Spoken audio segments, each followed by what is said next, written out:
Salut, c'est Flo, jour numéro 8 de mon défi 30 jours qui est la création d'une formation de formateur. Aujourd'hui, mon objectif est d'aller voir les différents outils qui existent. Alors, qu'est-ce que j'entends par outil? Eh bien, quel site je vais utiliser pour créer mon site? Comment je vais faire la promotion de cette formation? Et là, je me suis rendu compte que c'était pas si simple que ça au final. Parce que créer un site, eh bien, quand on n'est pas web développeur, c'est compliqué. Je ne savais pas du tout quoi utiliser. Donc, la première des choses que j'ai faites, c'est de taper dans Google, d'aller voir sur YouTube comment on fait. Ça m'a vite énervée. Donc, ce que j'ai fait, j'ai demandé à celui qui sait, celui qui a créé un site, qui sait comment ça marche, j'ai demandé à Sam. Donc, lui, il connaît très bien WordPress. Il sait quel hébergeur utiliser, il sait comment on monte un site, quel thème il faut utiliser. Bref, il m'a expliqué plein de choses que je n'ai pas compris. Mais il sait faire. Et ça, c'est une force que j'ai, c'est d'aller chercher les gens qui savent. Moi, j'ai 30 jours, je n'ai pas le temps de me former à du web développement. Là, je pense que ça doit prendre vraiment un temps monstre parce qu'il y a tellement de choses, il y a des langages différents, il y a plein d'outils plein de sites qui se parlent entre eux, il y a plein de choses, ça je les connais pas et j'ai pas le temps de les apprendre. C'est super intéressant, mais je n'ai pas le temps. Je n'ai qu'une journée pour choisir mes outils et puis après j'aurai une semaine pour créer ce site. Donc ce que j'ai fait, j'ai été chercher celui qui sait. Et là, je lui ai dit, attends, moi je veux pratiquer, moi je veux savoir, donc je me suis mise assise. Je me suis dit, mais qu'est-ce que je fais, où est-ce que je dois aller? Il me dit, tu vas sur WordPress. Ouais. Et c'est bien, c'est pas bien, pourquoi j'utilise ce truc-là. Donc il m'a expliqué pourquoi il fallait utiliser WordPress, donc c'est évidemment le plus simple pour créer un site, enfin le plus simple. Tout est relatif, mais en tout cas voilà, c'est le plus simple à utiliser. Il m'a dit quel hébergeur il fallait prendre, parce que ça c'est une question une question que je ne m'étais même pas posée. Donc il m'a dit ce qu'il fallait utiliser. Donc ça c'est fait. Je sais sur quoi je vais créer mon site, ça va être WordPress.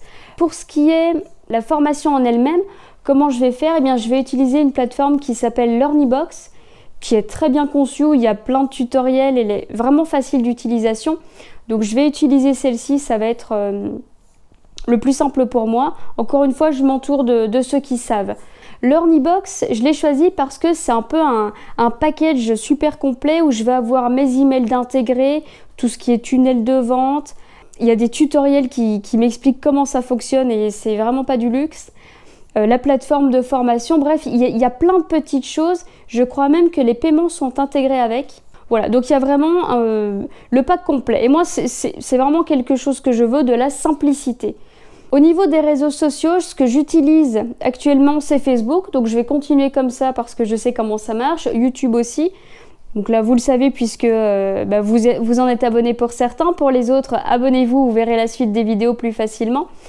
Et Facebook, puisque là, j'avais déjà créé ma page pour pouvoir noter à chaque fois ce que je fais. Puisque sur cette page, donc ce que j'ai appelé formation de formateur, l'intérêt, c'est que non seulement je mets le lien vers ma vidéo, mais en plus, j'explique un petit peu plus précisément ce que j'ai fait.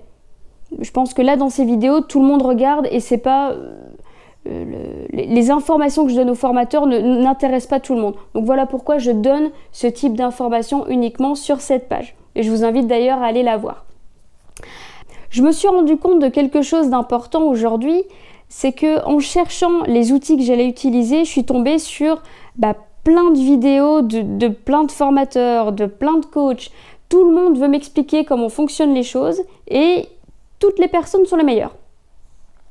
Donc, ce que j'en ai compris surtout, c'est que c'est pas parce que vous avez utilisé un produit une fois que vous en êtes expert. Ce n'est pas parce que vous donnez une information qu'elle doit forcément être payante tout de suite. Je me rends compte que si on écoute toutes les vidéos, tout le monde est coach. C'est pas que ça m'énerve, ça m'agace un petit peu parce que le métier de coach et le métier de formateur, ce ne sont pas des métiers anodins comme aucun des métiers d'ailleurs. Tout métier a besoin de compétences, d'expérience, de qualités requises et on ne devient pas coach comme ça, on ne devient pas formateur comme ça non plus. Il faut des années d'expérience. Pour ma part, le premier mois où j'étais formatrice, j'étais mais complètement perdue. Je ne savais pas du tout ce qu'il fallait faire, pourquoi j'allais voir telle personne, pourquoi j'allais coacher telle personne. Je le faisais sans vraiment le savoir, mais heureusement j'avais des personnes pour m'aider. Et malheureusement sur internet je trouve qu'il y a un peu tout et n'importe quoi, donc il faut savoir quelle information est la bonne et laquelle dont j'ai vraiment besoin. Alors pourquoi je vous parle de ça? Eh bien tout simplement parce que en préparant ma formation, j'ai retrouvé les bases qu'un coach doit avoir.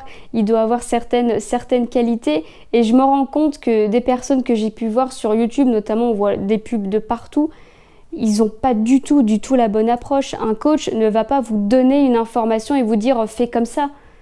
C'est pas comme ça que ça marche un coach. Un coach il vous guide. Il va pas vous dire comment faire, il va vous poser des questions et vous emmener là où vous voulez aller. Il y a un objectif qui est commun, les deux le connaissent, et il y a un guide qui vous mène. C'est comme une lampe torche. Voilà. Moi, je me définis plutôt comme ça. Un coach, c'est une espèce de lampe torche qui va vous montrer le chemin, mais il va pas trop vous dire... il va pas vous dire mets ton pied par là, va par là. Non, on guide tout simplement. Et un formateur, là, c'est complètement différent. On ne peut pas non plus s'improviser formateur. Parce qu'il faut beaucoup d'expérience pour pouvoir réguler un groupe, observer 15 personnes en même temps, se dire « Attends, lui, il parle pas beaucoup, mais il est timide. Lui, il parle beaucoup. Ça, c'est un leader positif que je vais garder avec moi. Lui, c'est mon leader négatif. Donc, attention, il faut savoir gérer son groupe. En même temps, tiens, j'ai telle idée, mais il faut que je m'adapte au groupe parce qu'ils veulent aller par là. Il faut que je les suive. Mais en même temps, l'objectif est là. » Enfin, vous voyez, il y a plein de paramètres à prendre en compte, et on ne peut pas s'improviser dans ces métiers-là. Donc une chose que je me suis rendu compte et que je voudrais que vous y réfléchissiez, c'est que quand vous voulez prendre une formation sur internet, renseignez-vous sur qui vous donne cette formation ou qui va vous coacher. Quelles sont ces personnes-là? Qu'est-ce qu'elles ont fait? Ça peut être des personnes qui sont passionnées. D'accord, très bien, on va aller vers cette passion. Et des personnes qui vous disent qu'elles sont coachs, depuis combien de temps, quelles expériences elles peuvent avoir. Donc voilà, attention à toutes ces personnes qui peuvent vous entourer, il faut qu'elles le fassent correctement. Vous avez un objectif à atteindre, eh bien il faut y aller ensemble. Moi, ce que je vous propose dans cette formation, je propose uniquement à des formateurs néophytes de devenir experts.